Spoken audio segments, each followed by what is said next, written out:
आज की online class में हम तृतीयः पाठः भग्नः पृष्ठघटः पाठ का अनुवाद करेंगे। पिछली क्लास में हमने इस पाठ शब्दार्थ सीखे थे एवं वाचन किया था। अब हम अनुवाद करेंगे। एकम नगरम आसीत्, एक नगर था। तत्र एकः दरिद्रः वसति स्म, वहाँ एक दरिद्र रहता था, एक निर्धन रहता था। सह भिक्षाटनेन जीवन यापनम करोति स्म, वह भिक्षा मांगकर अपना जीवन बिताता था। एकदा सह पिष्टेन पूर्णम एकम घटम प्राप्तवान, एक बार उसने आटे से भरा हुआ एक घड़ा प्राप्त किया। तम घटम सह नागदंते अवलंबितवान, उस घड़े को उसने खूंटी पर टांक दिया। स तस्य अधः एव उपविशति स्म, वह उसके नीचे ही बैठ गया। तम घटम एव एक दृष्टया पश्यति स्म, उस घड़े को वह एक ही दृष्टि से देखता है। एकदा रात्रि काले सः विचारितवान यदि देशे दुर्भिक्षः भविष्यति, एक बार रात्रि के समय उसने विचार किया यदि देश में अकाल पड़ता है तर्हि एतस्य पिष्टघटस्य शतरूप्यकाणां मूल्यं भविष्यति, तो इस आटे से भरे हुए घड़े का 100 रुपये मूल्य होगा। तदा अहम एतस्य विक्रयणं करिष्यामि, तब मैं उसको बेच दूंगा। तेन धनेन अजद्वयं च क्रेष्यामि, उस धन से 2 बकरियां खरीदूंगा। कालांतरे तेन अज समूह एव भविष्यति, समय के साथ उनसे बकरियों का समूह होगा। अनंतरम अज समूहस्य विक्रयणं करिष्यामि, उसके बाद उन बकरियों के समूह को बेच दूंगा। महिषी च क्रेष्यामि, और भैंस खरीदूंगा। कालांतरे मम गृहे महिषी समूह भविष्यति, समय के साथ मेरे घर पर भैंसों का समूह होगा। तासाम विक्रयणं करिष्यामि, उनको भी बेच दूंगा। यथेष्टम धनम च संपादयिष्यामि, और मन चाहा धन प्राप्त करूंगा।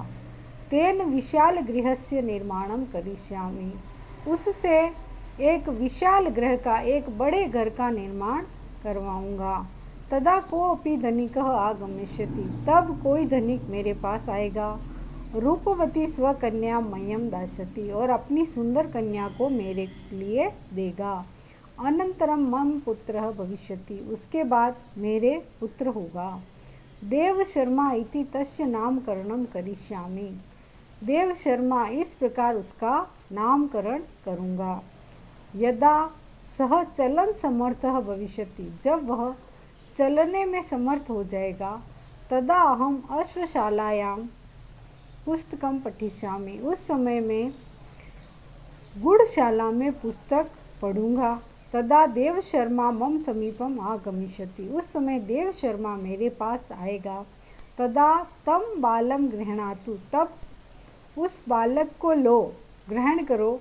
इति बाल मात्रम आज्ञापयिष्यामि, इस प्रकार की आज्ञा उस बालक की माता को दूंगा। यदा सा मम वचनम न श्रोष्यति, तब वह मेरे वचनों को नहीं सुनेगी। तदा अहम कोपेन प्राद प्रहारम करिष्यामि, तब गुस्से से मैं पैर से प्रहार करूंगा। इति एवं सह विचारितवान, इस प्रकार वह विचार करके पाद प्रहारम च कृतवान, और पैर से प्रहार करता है। पिष्टेन पुनः घटः पतित, आटे से भरा हुआ घड़ा गिर जाता है। भग्नः च अभवत्, और टूट जाता है। तस्य स्वप्नः अपि भग्नः, और उसका सपना भी टूट जाता है। इस प्रकार हमने तृतीय पाठ भग्नः पृष्ठघटः का अनुवाद किया। इसका अनुवाद हम एक बार पुनः देखते हैं। एकम नगरम आसीत्, एक नगर था। तत्र एकः दरिद्रः वसति स्म, वहाँ एक निर्धन व्यक्ति रहता था। स भिक्षाटनेन जीवन यापनम करोति स्म, वह भिक्षा मांगकर अपना जीवन बिताता था। एकदा सः पिष्टेन पूर्णम एकम घटम प्राप्तवान। एक समय उसने आटे से भरा हुआ एक घड़ा प्राप्त किया। तम घटम सह नागदंते अवलंबितवान। उसने उस घड़े को एक खूंटी पर टांग दिया। स तस्य अधः एव उपविशति स्म, और वह उसके नीचे ही बैठता था। तम घटम एव एक दृष्टिया पश्यति स्म, और वह उस घड़े को एक दृष्टि से देखता था। एकदा रात्रि काले सह विचारितवान।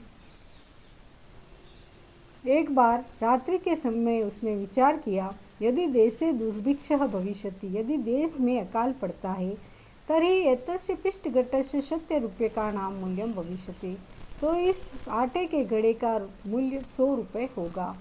तदा अहम एतस्य विक्रयणं करिष्यामि, तब मैं इसका विक्रय करूँगा, इस आटे से भरे हुए घड़े को बेच दूँगा। तेन धनेन अजद्वयं च क्रेष्यामि, और उस धन से 2 बकरियाँ खरीदूँगा। कालांतरे तेन अज समूह एव भविष्यति, समय के साथ उनसे बकरियों का समूह होगा। अनंतरम अज समूहस्य विक्रयणं करिष्यामि, उसके बाद उन अज जो बकरियों का समूह है, अज समूह है, उसको मैं बेच दूँगा। महिषी च क्रेष्यामि, और भैंस खरीदूँगा। कालांतरे मम गृहे महिषी समूह भविष्यति, समय के साथ मेरे घर पर भैंसों का समूह होगा। तासाम विक्रयणं करिष्यामि, उनको बेचूंगा। यथेष्टम धनम च संपादयिष्यामि, और मन चाहा धन प्राप्त करूंगा। तेन विशाल गृहस्य निर्माणं करिष्यामि, उससे एक बड़ा घर बनवाऊंगा। तदा को अपि धनिकः आगमिष्यति, तब कोई धनिक मेरे पास आएगा। रूपवती स्वकन्या मह्यम दास्यति, अपनी सुंदर कन्या को मेरे लिए देगा। अनंतरम मम पुत्रः भविष्यति, उसके बाद मेरे एक पुत्र होगा। देव शर्मा इति तस्य नामकरणं करिष्यामि, देव शर्मा, इस प्रकार उसका नाम करूँगा। उसके पुत्र का नाम देव शर्मा रखेगा। यदा सह चलन समर्थ भविष्यति, जब वह देव शर्मा चलने में समर्थ होगा, तदा अहम अश्वशालायां पुस्तकं पठिष्यामि, उस समय में जहाँ पर घोड़े को रखा जाता है, इस प्रकार उसको गुड़शाला या अश्वशाला बोलते हैं, वहाँ पर मैं पुस्तक पढ़ता होऊंगा। तदा देव शर्मा मम समीपम आगमिष्यति, उस समय देव शर्मा मेरे पास आएगा। तदा तम बालम गृह्णातु, तब उस बालक को ग्रहण करो। इति बाल मात्रम आज्ञापयिष्यामि, बालक की माता को इस प्रकार आज्ञा दूंगा। यदा सा मम वचनम न श्रोष्यति, जब वह मेरे वचन को नहीं सुनेगी, तदा अहम कोपेन प्राद प्रहारम करिष्यामि, तब गुस्से से मैं पैर से प्रहार करूँगा। इति एवं स विचारितवान, इस प्रकार वह सोचता है। पाद प्रहारम च कृतवान, और पैर से प्रहार करता है। पिष्टेन पुनः घटः पतितः, आटे से भरा हुआ घड़ा गिर जाता है। भग्नः च अभवत्, और टूट जाता है। तस्य स्वप्नः अपि भग्नः, और उसका सपना भी टूट जाता है। इसीलिए हमारे को हमेशा अच्छा विचार करना चाहिए। अगर उसने अच्छा सोचा होता तो शायद उसके साथ ऐसा नहीं होता। तृतीय पाठ भग्नः पिष्टघटः, इस पाठ का अनुवाद आप सभी को करना है।